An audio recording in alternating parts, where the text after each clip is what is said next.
آپ خود نہیں تھکے، آپ ڈٹے رہے اس کام پہ، ڈٹرمن رہے، لیکن جو سچویشن آئی یا خود ہی بدل گئی. کیوں؟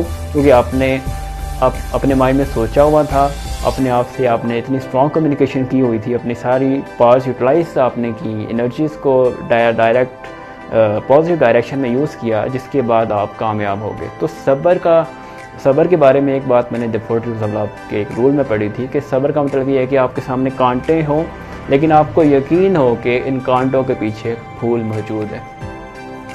اللہ پاک قرآن کی آیت اللہ پاک سورہ نشرہ میں آیت نمبر 5 میں فرماتے ہیں کہ ہر مشکل کے ساتھ آسانی ہے. اور ایک اور بات میں نے ایک کتاب میں پڑھی تھی کہ رات کا سب سے زیادہ اندھیرا اس وقت ہوتا ہے جب سورج کا نکلنے کا وقت قریب ہو، یعنی کہ فجر کا وقت قریب ہو. تو اس بات پہ آپ کامل یقین رکھیں کہ ہر مشکل کے ساتھ آسانی ہے، اور آسانی ضرور آئے گی. ایک دن ضرور آپ کامیاب ہوں گے، ساری سچویشن بدل جائے گی. نمبر 2 پہ آتا توکل یا بھروسہ اللہ تعالیٰ کی ذات پر. دیکھیں اس بارے میں نے بہت سوچا کہ توکل کیا ہے. توکل سے مراد یہ ہے کہ انسان ہمیشہ اس بات پر یقین رکھے کہ ہر چیز کو دینے والی ذات اللہ تعالیٰ کی ذات ہے.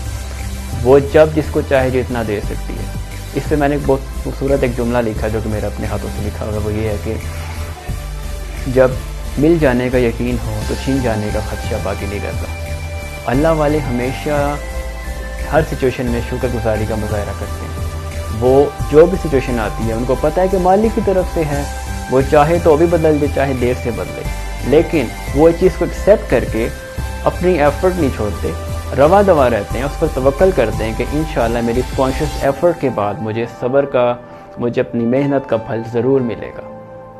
تو کانشیس ایفرٹ کبھی نہ چھوڑیں، توکل کا دامن کبھی ہاتھ سے نہ جانے دیں، صبر کبھی نہ چھوڑیں.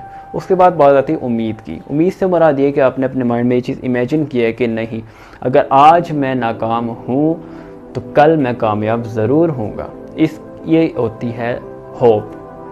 وی only lose when we give up. اگر ہم ہوپ فل رہیں تو ہم ہمیشہ کبھی سٹک نہیں ہوں گے لائف میں. اسی طرح اس لیے اللہ تعالیٰ قرآن میں فرماتے ہیں کہ مایوسی گناہ ہے.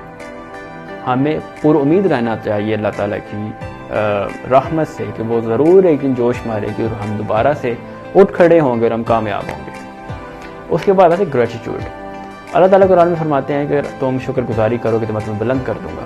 اور ہر انسان کے لیے وہی کچھ ہے جس کے لیے اس نے کوشش کی، صحیح کی. تو گریٹیٹیوڈ میں یہ چیز آتی ہے کہ جب آپ یہ فیل کر رہے ہیں کہ آپ سٹک ہیں تو کم از کم آپ تھوڑا ٹریک ریکارڈ کو جو ہے وہ دوبارہ دیکھیں، ریمائنڈ کریں کہ کہاں آپ نے کیا مسٹیک کی اور اس سے سیکھا کیا آپ نے. لائک اگر آپ نے کوئی کام شروع کیا، کاروبار شروع کیا اور آپ ایک لمبے عرصے تک کامیاب رہے، پھر آپ کے اوپر بہت بڑا کرائسس آیا، تو آپ یہ دیکھیں کہ آپ نے اب تک سیکھا کیا ہے. اور اب جب آپ کوئی کام دوبارہ سٹارٹ کریں گے تو آپ زیرو سے سٹارٹ نہیں کریں گے، آپ اپنے ایکسپیرینس سے سٹارٹ کریں گے. اس لیے ایک دانا کی ایک میں نے جملہ جو ہے وہ پڑھا، وہ یہ تھا کہ کبھی بھی دوبارہ سے چیزوں کو سٹارٹ کرنے میں دیر مت کریں، اور ہمیشہ یہ سوچیں کہ اب جب آپ نے سٹارٹ کرنی تو زیرو سے سٹارٹ نہیں کرنی بلکہ تجربے کے ساتھ سٹارٹ کرنی ہے، اور اس بار آپ کے پاس کامیاب ہونے کے چانسز زیادہ ہیں. گریٹیٹیوڈ کا مطلب یہی ہے کہ ہر نیگیٹیوٹی میں سے پازیٹیوٹی نکالنا. لائک سچویشن بری ہے لیکن اپرچونٹی میرے پاس اور میرے پاس لرننگ اتنی ہو چکی ہے کہ اگر میرے پاس یہ سچویشن نہ آتی تو میں شاید اتنا کچھ نہ سیکھ پاتا، اور اب تک میرے پاس جو کچھ ریسورسز ہیں میں اس پر شکر گزار ہوں اور ان کو یوٹیلائز کروں اور دوبارہ کامیاب ہو جاؤں. لاسٹ میں چیز آتی ہے وہ ہے مائنڈفل میڈیٹیشن.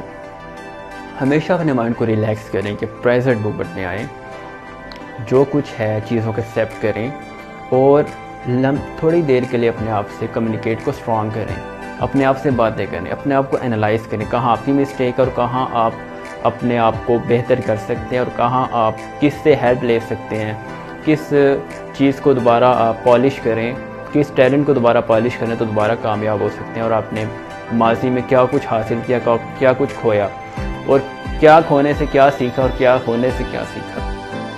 یہ چیز ہوتی ہے کہ میڈیٹیشن میں آپ پریزنٹ مومنٹ میں آ کر اس کو یوٹیلائز کریں. جب آپ کا مائنڈ فوکس ہوگا صرف اور صرف حال میں تو پھر آپ کا حال بدل جائے گا اور ساری سچویشن بدل جائے گی. کبھی بھی مایوس مت ہوئیں اس حوالے سے، کبھی بھی ماضی اور مستقبل کی سوچوں میں گم نہ رہیں. ہمیشہ پریزنٹ مومنٹ میں آئیں، اپنے مائنڈ کو دوبارہ ریفل کریں پازیٹیو میموریز کے ساتھ، امیجنیشن اسٹرانگ کریں اپنی، اور پھر آپ دیکھیں کہ سچویشن کیسے بدلتی ہے اور آپ کس طرح دوبارہ کامیاب ہوتے ہیں، اور کس طرح جو لوگ آپ کے خلاف ہوتے ہیں وہی کس طرح آپ کے ساتھ ہو جاتے ہیں، کس طرح آپ ناکامی سے کامیابی کا سفر طے کر لیتے ہیں اور اپنی منزل مقصود پر پہنچ جاتے ہیں۔ میں امید کرتا ہوں آپ سب لوگوں کو یہ ویڈیو پسند آئی ہوگی۔ دیکھنے کا شکریہ، دعاؤں میں یاد رکھیے گا۔ اللہ حافظ۔